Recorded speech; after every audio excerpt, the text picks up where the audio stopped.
अल्हम्दुलिल्लाहि रब्बिल आलमीन वस्सलातु वस्सलामु अला सय्यिदिल अंबिया'i वल मुरसलीन मुहम्मदिन व अला आलिहि व अस्हाबिहि अजमईन अम्मा बाद।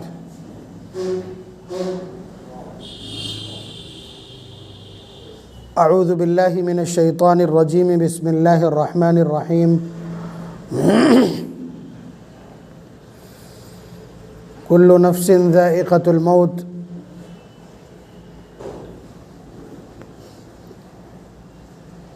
वनब्लूकुम बिश्शर्रि वल खैरि फितना व इलैना तुरजाऊन।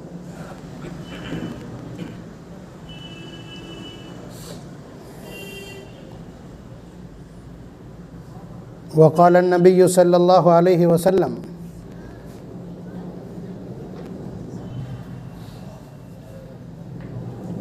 लिल मुस्लिमी अलल मुस्लिमी सित्तुम बिल मारूफ युसल्लिमु अलैहि इज़ा लक़ियहु व युजीबुहु इज़ा दआहु व युशम्मितुहु इज़ा आतिसा व यऊदुहु इज़ा मरिज़ा व यतबअु जनाज़तहु इज़ा माता औ कमा क़ाल सल्लल्लाहु अलैहि वसल्लम। बात चल रही थी मरने वाले के ऊपर जब मरने के आसार ज़ाहिर हो जाए, ऐसी बीमारी की खबर लगे कि जिसके बाद आम तौर से वफ़ात हो जाती है, डॉक्टरों के इशारे पर या ख़ुद अपनी जानकारी की बुनियाद पर या अलामात ज़ाहिर होने की वजह से, उन सब के मैंने अहवाल आपकी खिदमत में ज़िक्र कर दिए थे। इंतकाल होने के बाद फ़ौरन उसके जिस्म में क्या तब्दीलियाँ करना है, किस तरह उसको रखना है, वो बतला दिया था। इस सिलसिले में अगली बात अर्ज़ करनी है गुस्ल के सिलसिले में। 4 काम हैं: गुस्ल देना और नमाज पढ़ना, कफन पहनाना और इसी तरह तदफीन। ये चारों काम फ़र्ज़ हैं। ये चारों काम फ़र्ज़ अलल किफ़ाया है। हर शख्स पर अलग अलग फ़र्ज़ हैं, पूरी उम्मत पर बतौर किफ़ाया फ़र्ज़ हैं। गुस्ल भी फ़र्ज़ है, गुस्ल भी फ़र्ज़ है।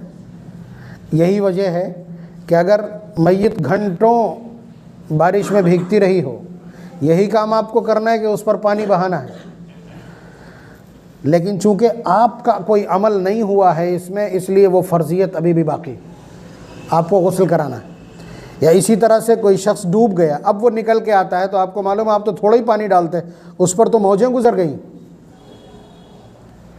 तो अब उसको जब बाहर लाएंगे, चूँकि आपका अमल नहीं हुआ था इसलिए आपको अपनी फ़र्ज़ियत अदा करने के लिए उसको गुस्ल कराना है।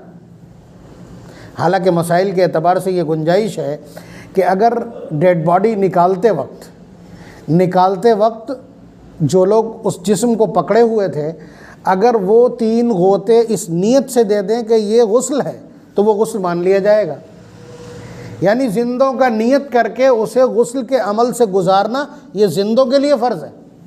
फ़र्क समझ गए आप दोनों मसलों का? यानी आपकी ज़िम्मेदारी। अब उससे थोड़ा सा आगे बढ़ते हैं। किसी की वफ़ात हो जाती है, गुस्ल कौन कराए? अब ये यहाँ पर ताबीर में फ़र्क आएगा।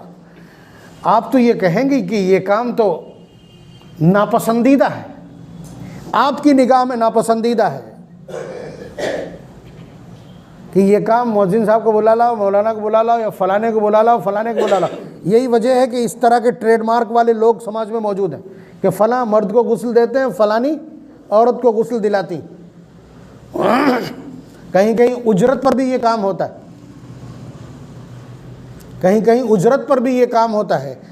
लेकिन इसको नबी अकरम सल्लल्लाहु अलैहि वसल्लम की ज़ुबान में, शरीयत की ज़ुबान में इबादत माना जाता है। इस पर तो कशमकश होनी चाहिए थी। रिश्तेदार कहते कि मैं नहलाऊंगा, दूसरा कहता मैं नहलाऊंगा। शरीयत का व्यू ये है। इसलिए जो अल्फाज हमने देखे वो ये कि गुस्ल देने का हकदार कौन है, वरना आपके हिसाब से क्या कहा जाएगा, गुस्ल देने का जिम्मेदार कौन है? गुस्ल का हकदार करीबी रिश्तेदार है। बड़े अफसोस की बात यह है कि इस सिलसिले में हमने शरीयत के मुंदरजात को बिल्कुल देखा और पढ़ा नहीं। नबी अकरम सल्लल्लाहु अलैहि वसल्लम के अल्फाज ये हैं कि जिस शख्स ने मुर्दे को गुस्ल दिया वो गुनाहों से ऐसे पाक हो जाता है जैसे माँ ने अभी जना हो। समझ रहे? ये बलीग ताबीर काहे के लिए इस्तेमाल होती है? लोग इसको सिर्फ हज के बारे में भी ये ताबीर इस्तेमाल हुई है, तरावी पढ़ने वाले के बारे में भी ये ताबीर इस्तेमाल हुई है, और यहाँ भी ये ताबीर इस्तेमाल हुई है कि जो शख्स किसी मुर्दे को गुस्ल देता है वो गुनाहों से ऐसे निकल आता है जैसे माँ ने उसको जना था। लेकिन यहाँ नेकियाँ नहीं चाहिए, छूत छात दिमाग में इस कदर है, पूछिए नहीं। तो ये अपना व्यू दुरुस्त कर ले, नज़रिया दुरुस्त कर ले। मसाइल तो सबको मालूम रहते हैं, लेकिन इस तरह की चीज़ें भी सामने आ जाना ज़रूरी। तो गुस्ल दे, और जो शख्स गुस्ल देता है उसके लिए बाद में गुस्ल करना लाजिम नहीं है, वो नापाक नहीं हो जाता।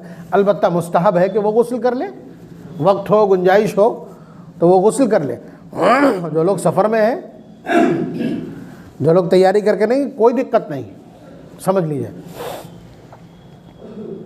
तो और गुस्ल करने में, गुस्ल कराने में मर्दों और औरतों की तफसील मैंने शायद कुछ जिक्र भी की थी कि औरतों को औरतें गुस्ल दिलाएंगी और मर्दों को मर्द। और कहीं अगर क्रॉस हो जाता है, यानी वहाँ मर्द ही मर्द है, कोई औरत, मर्द ही मर्द हो और औरत ना हो कोई, और औरत मर जाए तो क्या करना है? तो फिर अगर उसका कोई महरम है तो वो उसको तयम्मुम करा दे। और इसी तरह से अगर कोई मर्द मर जाता है और वहाँ औरतों के सिवा कोई नहीं है तो सबसे पहले बीवी उसको तयम्मुम करा दे, और अगर कोई महरम है तो वो भी तयम्मुम करा दे बग़ैर दस्ताने पहने। अगर कोई गैर महरम औरत उसको तयम्मुम कराती है तो उसके लिए दस्ताने पहने हुए होना ज़रूरी। तो गुस्ल दिलाना ये फ़र्ज़ है, आपकी समझ में आ गया। लेकिन कभी कभी कंडीशंस गड़बड़ा सकती हैं। मसलन पानी नहीं है और आसपास मीलों पानी नहीं है, तो ऐसी शक्ल में तयम्मुम करा दिया जाएगा, ठीक है। लेकिन अगर तयम्मुम करा दिया था और अभी दफन नहीं किया था, मिट्टी नहीं डाली थी कि पानी आ गया, तो निकाल करके गुस्ल कराना किया जाएगा जब तक मिट्टी ना डाली गई हो। बात समझ रहे हैं? इसी तरह से अगर कोई, अभी फतेहगढ़ में इस तरह की कैफियत पेश आ गई थी, एक साहब अंदर थे और उसके बाद इंतकाल भी हो गया, बॉडी फूल गई, फट गई, कीड़े पड़ गए। अब मसला नहलाने का कोई करीब जाने को तैयार नहीं। तो ऐसी शक्ल में क्या करना? अगर पानी डालने से खाल को नुकसान पहुंच रहा हो, ऐसी शक्ल में तयम्मुम कराया जा सकता है। मसलन कोई बॉडी जली हुई है बुरी तरह से, ठीक है, अब उस पर अगर हम पाइप से भी पानी डालेंगे तो खाल इधर उधर हो जाएगी, तो ऐसे में मसा कराया जा सकता है। ये अभी जो कोरोना में सिस्टम हुआ था, इसमें भी बहुत तमाशा हो रहा था। तो वो हुकूमत की निगरानी है, उसमें तो आपकी बेबसी है, लेकिन अगर आप खुद इस तरह की हरकत करें तो ठीक नहीं है। या तो तयम्मुम करा दें, और अगर तयम्मुम नहीं करा सकते हैं, बॉडी को छूने की इजाज़त नहीं, तो कम से कम पूरी तरह से उस पर पानी बहा दे 3 बार। बात आप समझ रहे हैं? जैसे इस कंडीशन में कि जिस्म ऐसा है कि जिसे हाथ लगाना दूभर है, तो ऐसे में कम से कम अच्छी तरह से उसके ऊपर पाइप से पानी बहा दिया जाना चाहिए, ठीक है। ये तो मतलब रेयर केसेस में है। आम हालात में गुस्ल किस तरह कराना है? देखिए, बहुत मुश्किल काम नहीं है, कराया जा सकता है। लेकिन आदमी ने अपने दिमाग में बिठा लिया, और कोई काम होता जिसमें इज्जत बढ़ रही होती तो सब लाइन लगाए हुए होते, लेकिन चूंकि यहाँ सिर्फ आखिरत का मामला है, इसलिए किसी को कोई फ़िक्र नहीं। जबकि फ़िक्र करने की जिम्मेदारी सबके ऊपर इसलिए डाली गई है कि ये बंदा अल्लाह तबारक व तआला से मिलने के लिए जा रहा है, और ये ख़ुद में बेबस है। आप इसको कितना तैयार करा सकते हैं उस आली दरबार के लिए? उस दरबार की कितनी कीमत है, उस दरबार की क्या अहमियत है आपके दिल में, ये यहाँ से तय होगा। बात आप समझ रहे हैं? इसका उल्टा करके देखिए, दूल्हे को तैयार करने के लिए हमारे यहाँ बहादुरपुर में तो हमने देखा है, गैर मुस्लिमीन में भी यही तरीका है कि बाकायदा पूरे गांव में बन्ना की हनवान हो रही है वहाँ की ज़ुबान में, यानी दूल्हा अब नहलवाया जाएगा, आप लोग चलिए, उस पर बाकायदा वो खैरात दी जाती है, वो पैसे से डाले जाते हैं, और वो सरेआम सतर खोल के नहाता। वो मरदूद अभी उसके हाथ पैर चल रहे हैं और फिर वो सबके सामने नहा रहा है सतर खोल के, जबकि वो मर जाएगा तो उसके लिए 2-2 तहबंद इस्तेमाल होंगे और उसका एक भी हिस्सा खुलने नहीं दिया जाएगा। इससे अच्छा तो मरा हुआ है, उस जिंदे से अच्छा तो मरा हुआ है कि कम से कम उसकी बेहुरमती और बेपर्दगी तो नहीं होगी। जबकि आपको हम बतला दें, घुटने से लेकर के नाफ तक का हिस्सा जो है ये हर हाल में बंद रखना, न इसको बगैर कपड़े के हाथ लगाया जा सकता है। किसी का भी जिस्म हो, मर्द का या औरत का, किसी का भी जिस्म हो, शौहर बीवी के अलावा कोई किसी के यहाँ हाथ नहीं लगा सकता, न मरे में न जिंदा में, और ना यहाँ निगाह डाल सकता है। लेकिन इसी मुआशरे में इस तरह के बेहया पैदा हो चुके हैं जो घरों के अंदर माँ और बहनों के सामने नेकर पहन के घूमते हैं। कब जमीन फटे और कब ये मरदूद समा जाए, मैं तो इस इंतजार में हूं। नबी इतनी सख्ती के साथ कह के गए, जनाजे में इस तरह की पाबंदी हो, हालांकि ना तो उस जिस्म को कोई अब नुकसान पहुंचा लेगा, ना उससे किसी को नुकसान पहुंचेगा, लेकिन नहीं, पाबंदियां देखिए, ये हमको सिखलाया गया, हया और इफ़्फ़त सिखलाई गई है जो मरने के बाद तक चलेगी। तो दूल्हे के कील कांटे से संवारा जाता, जबकि वहां कोई ज़रूरत नहीं, कोई एक हिदायत इस तरह की नहीं। किसी को देखा जो पुराने कपड़े में चला गया हो, भीख मांग लेगा, कर्ज ले लेगा, लेकिन नए कपड़े पहनेगा। जबकि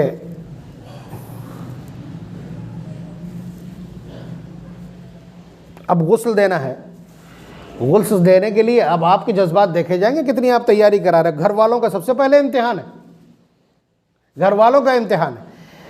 कफन क्या नाम है, गुस्ल किस तरह दिया जाएगा, उसके मसाइल मौजूद हैं कि सबसे पहले उसको इस तरह लिटाया जाए, इस तरह लिटाया जाए कि उसकी दाईं जानिब किबला, दाईं जानिब किबला। यहाँ अगर लिटाना पड़ जाए तो कैसे लिटाएंगे, सर किधर होगा, सर इधर होगा उसका, तब तो दाईं जानिब किबला होगा उसके। बात आप समझ रहे हैं। इस तरह उसको लिटाया जाएगा। जिस तख्ते पर लिटाया जाएगा उसको 3 मरतबा लोबान की धुनी दे दी जाना चाहिए, मुस्तहब है, ठीक है। उसको लिटा दिया आपने, लिटाने के बाद उसके कपड़े काट दिए जाएंगे, कपड़े इस तरह काट करके और उसको निकाल दिया जाएगा। ऊपर के कपड़े, नीचे के कपड़े निकालने से पहले उसके ऊपर एक तहबंद डाल दिया जाएगा। तहबंद रंगीन रखिए। मैंने अभी एक हादसाती तौर पर इंतकाल होने वाले एक बच्चे के उसमें गुस्ल में शिरकत की, तो उसमें मैंने देखा कि सफ़ेद कपड़ा डाला हुआ है। सफ़ेद कपड़ा जब भीग जाता है तो फिर वो कपड़े का और पर्दे का काम नहीं करता है, औरत में तो इस्तेमाल ही नहीं कर सकते। तो ये जो तहबंद चलते हैं, या तो ये इस्तेमाल कीजिए या कोई मोटा रंगीन कपड़ा। बात समझ रहे हैं आप, रंगीन कपड़ा। ये एहतियात, मरने के बाद भी इफ़्फ़त और पाकदामनी क्या कहेंगे उन कमबख्तों को, उन बदनसीबों को जो जिंदा रहते अपनी राने खोले और आराम से घूमते नेकर पहन के, उन बदबख्तों को क्या कहेंगे फिर आप। मरने वाले को नहलाने में इतनी पाबंदियां, तो आप अंदाज़ा कीजिए कि नीचे के कपड़े उतारने से पहले उसके तहबंद यहाँ से और नीचे तक डाल दिया जाएगा। अब उसके इज़ार को उतारा जाएगा, इस कपड़े को रख करके, और उसके बाद इज़ार को उतार दिया जाएगा। फिर कोई शख्स जो नहलाने वाला हो, ढेले ले ले, ढेले, मिट्टी का ढेला, ताक़दत 3, 5, 7, 9। इन्नल्लाह वित्र युहिब्बुल वित्र, अल्लाह ताला खुद ताक है, ऑड है और ऑड को पसंद करते हैं। तो इसलिए 3 ढेलों से आगे और पीछे उसके उस हिस्से को साफ़ कर दिया जाए जहाँ से नजासत निकलती है, फिर पानी से भी उसको साफ़ कर दिया जाए। ये काम करते वक्त करने वाले के हाथ में, बाएं हाथ से ये काम करना है तो बाएं हाथ में उसके कपड़ा होना चाहिए, वो दस्ताना जो थैली सिल ली जाती है, ठीक है। फिर उसके बाद जब सिंजा करा दिया उसको, अब उसके बाद उसको वज़ू करवाया जाएगा। वज़ू मसनून है ना, अब वज़ू चूँकि वो खुद नहीं कर रहा है इसलिए उसके हाथ नहीं धुलाए जाएंगे। ये पॉइंट नोट करने के हैं, उसके हाथ नहीं धुलाए जाएंगे। अब यहाँ पे फ़र्क आएगा कि वो नापाक था या पाक था। मर्द सिर्फ सिंगल कंडीशन है नापाक होने की, याद रखिएगा। मर्द के नापाक होने की सिंगल कंडीशन है कि वो डिस्चार्ज हुआ। बात समझ रहे हैं आप, चाहे ख्वाब की वजह से, चाहे बीवी से मिलने की वजह से, चाहे गुनाह की वजह से। वो सिंगल कंडीशन है जिसमें मर्द के ऊपर गुस्ल वाजिब होता है। बात समझिएगा, अगर उसके ऊपर गुस्ल वाजिब था, बीवी बतला दे या जिस तरह भी आपको मालूम हो जाए, तो फिर चूंकि गुस्ल में कुल्ली करना और नाक में पानी डालना क्या है, फ़र्ज़ है, इसलिए ये अब करवाना पड़ेगा आपको। उसके मुंह में पानी डालिए, फिर उसको कपड़े से सुखाइए, फिर डालिए, फिर सुखाइए, फिर डालिए, फिर सुखाइए। इसी तरह नाक में पानी डालिए और नाक का पानी वापस लीजिए। और अगर वो नापाक नहीं है तो फिर भीगी हुई रुई ले करके और उसके होंठों को ज़रा सा साफ़ कर दें और नाक को भी साफ़ कर दें, यानी फिर पानी डालने। और इसलिए कि ये काम मशक्क़त का है और ये हमारे वज़ू में सुन्नत है, इसके बगैर भी वज़ू हो सकता है, तो उस हरज की वजह से शरीयत ने इसको अवॉइड किया है। बात समझ ली आपने? इतना काम हो गया। उसके बाद में चेहरा धुलाना है और हाथ यहाँ तक। अब हाथ धुलाए जाएंगे, अब हाथ धुलना फ़र्ज़ है ना कोहनी तक, अब हाथ धुलाए जाएंगे पूरे और पैर धुलवा दिए जाएंगे टखनों तक। ये वज़ू हो गया, ये वज़ू मुकम्मल हो गया। अब उसके बाद में उसके सर और दाढ़ी को गुले खैरू से, साबुन से, शैम्पू से, जिस चीज़ से भी अच्छी तरह धोया जा सकता हो, सर और दाढ़ी को धोएं। उसके बाद अब चित तो लेटा हुआ था ना, जैसे यही लेटा हुआ मिसाल के तौर पर, सर इधर है, तो अब इधर से मेरी जानिब से ऐसे उठा करके थोड़ा सा तिरछा किया जाएगा, उसके पहलू को, दाहिने पहलू को ऊपर किया जाएगा, उठाया जाएगा और उसके ऊपर 3 बार पानी इस तरह डाला जाएगा कि बिल्कुल नीचे तक पहुंच जाए। कौन सा पानी है? 2 पानी आपके पास है। एक तो बेरी के पत्ते डाल करके आपने पानी पकाया है, ये पहला पानी वही वाला पड़ेगा। इतना गर्म भी ना हो जितना आदमी बर्दाश्त ना कर सके। आपके लिए वो जिंदों की तरह है तो वो मुर्दा, लेकिन आपकी तरह, आपके लिए वो जिंदों की तरह है। जितना पानी आप बर्दाश्त कर सकते हैं उतना ही गर्म होना चाहिए, समझ लीजिएगा आप प्रोटोकॉल। तो 3 मरतबा ये बेरी वाला पानी क्यों डाला जाता है? बेरी का पानी इसलिए डाला जाता है कि इससे जिस्म का ताफ़ुन, जो मसामात में ऐसे अज्जा मौजूद हैं जिनकी वजह से जिस्म जल्दी से गले और सड़ेगा, बेरी के पानी से वो ख़तरात कुछ कम हो जाते हैं। यानी अगर 3 दिन में गलने को है तो वो 6 दिन के बाद गलेगा। और ये बात इसलिए भी रखना पड़ती है, किसी का जिस्म कब्र में सही सालिम रहे। ये आपको मालूम है कि ये बहुत बड़ी सआदत की बात है। अंबिया अलैहिमुस्सलातु वस्सलाम के जिस्म ज़मीन नहीं खा सकती। इन्नल्लाह हर्रमा अलल अर्द अन तअकुल अजसादल अंबिया, अल्लाह ने हराम कर दिया है मिट्टी के ऊपर कि वो नबियों के जिस्मों को खाए। इसका मतलब ये है कि ये बड़े एजाज़ की बात है। उसके अलावा दूसरा, शुहदा के जिस्मों को छेड़ती नहीं है, ये साबित शुदा है। ये साबित शुदा है 43 साल के बाद, ग़ज़वा उहद के 43 साल के बाद, फिर एक बार 47 साल के बाद वहाँ जो लोग दफन थे, वहाँ से जब नहर वगैरह निकाली गई, खुदाई की गई है, तो वहाँ से बाज़ जिस्मों को निकाल के मुंतकिल करना पड़ा है। तो सनद के साथ कई सनदों से ये रिवायत मौजूद है कि एक सहाबी के यहाँ पे तीर लगा होगा, उन्होंने फट से ऐसे हाथ रख लिया और उसी बीच वो फौत हो गए। और आपको मालूम है शुहदा को ऐसे ही उठा के दफन कर दिया जाता है, इसलिए कि इनका ये खून वहाँ देखा जाएगा और इस खून से मुश्क की खुशबू निकलेगी बाकायदा। तो उनका भी जसद, उनकी डेड बॉडी भी वहाँ से उठा के जब मुंतकिल की गई तो किसी साहबी ने उस वक्त जो मौजूद होंगे ऐसे करके हाथ हटाया 43 साल के बाद। तो आप ये समझिए तेज़ी के साथ खून बहने लगा। तो ये उनके अजसाम और अजसाद महफूज रहते हैं। इन 2 के बारे में तो ये है, इन 2 के बारे में तो ये मुस्तनद है कि ये लोग महफूज रहते हैं। लगता ये है कि आमाल और अल्लाह तबारक व तआला की वजह से, अल्लाह ताला की तरफ से कोई एजाज़ है जिस्मों को नुकसान न पहुँचना। तो बाकी लोगों के लिए बिला दलील कह दिया जाता है कि औलिया ज़िंदा है, फ़ला ज़िंदा है, मुस्तनद नहीं है। बस इसी तवक्को में नेकी की वजह से कि कोई हाफिज़ ज़िंदा होगा या हाफिज़ का जिस्म महफूज होगा, इस तरह कह दिया जाता है। वाक़यात होते भी रहते हैं, लेकिन किसी के बारे में इस्तिनाद मौजूद नहीं। तो इसलिए जितना हमारी किसी कोशिश से ऐसा हो जाए बेहतर है, लेकिन दायरे में रहकर, सुन्नतों का लिहाज करके। तो बेरी का पानी इधर से डाला गया, दाईं जानिब 3 बार डाल दिया, फिर उसके बाद उसको बाईं जानिब से इसी तरह दाईं पर खड़ा किया जाएगा करवट पे, और फिर उधर 3 मरतबा पानी डाल दिया जाएगा। ठीक हो गया एक बार का। अब उसके बाद मुर्दे को सर की तरफ से नहलाने वाला उठाएगा, यानी जितना भी उठा सके बिठाने के कंडीशन में ला करके, और पेट को हाथ से सूंतेगा। इसलिए सूतेगा कि जो भी गंदगी हो वो भी निकल जाए। तो अगर पेशाब या पखाना या कोई भी गंदगी पेट से निकलती है तो उसको बस साफ़ कर दिया जाए, धो दिया जाए या पोंछ दिया जाए। अब दोबारा से उसको किसी भी तरह का वुज़ू कराना या कुछ भी ज़रूरी नहीं। बात आप समझ रहे हैं? अब उसके बाद में उसको साफ़ कर दीजिए। फिर उसके बाद अब काफूर का पानी, एक पानी में काफूर में मिला रखा है आपने ना, अब ये आगे 3 मरतबा, यह भी एंटीबैक्टीरियल है। काफूर इसीलिए लगाया जाता है, काफूर कहीं भी सुलगा दीजिए, अभी जितना जो कुछ यहाँ तमाशा है बैक्टीरिया के नाम पे, मच्छर मक्खी सब चले जाएंगे। तो कीड़े देर से लगेंगे उस जिस्म को, वो जिस्म देर तक महफूज रहेगा। ये नबी अकरम सल्लल्लाहु अलैहि वसल्लम की हिदायत के मुताबिक, अपनी तरफ से कुछ नहीं। तो ये मैं लॉजिक बताए दे रहा हूँ, ज़रूरत नहीं है इसकी। तो 3 मरतबा ये काफूर वाला पानी भी उसी तरह डाला जाएगा, और फिर उसके बाद सूखा तैबन डाल करके ये गीला हटा दिया जाएगा, पूरे जिस्म को अच्छी तरह से सुखा करके। और उसके बाद जो सजदे की जगह, दाढ़ी में और बालों में कोई खुशबू लगा दें, और जो सजदे की जगह है यहाँ सब में काफूर लगा दें।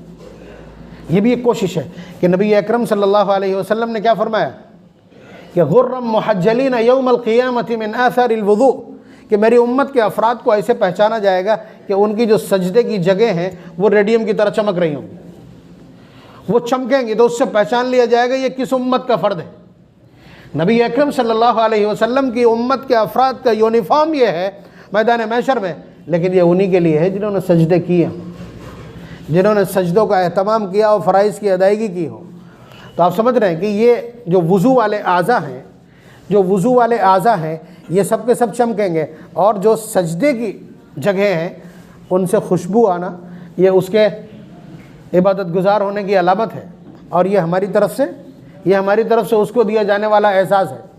तो इस तरह से ये उसका गुस्ल मुकम्मल हो गया। अब उसको ला करके चारपाई के ऊपर रखा जाएगा, और चारपाई के ऊपर रखने के बाद में उसकी जो तरतीब है कफ़न की, उसको पहले बिछा लिया जाता है। उसके ऊपर बिछाने की तरकीब यह है कि मर्द का जो कफ़न मसनून है, मसनून कफ़न वो 3 कपड़े हैं। नंबर 1 लिफाफा, वो फ़िक़्ह की इस्तिलाह में लिफाफा कहलाता है, आपकी इस्तिलाह में वो चादर कहलाएगा।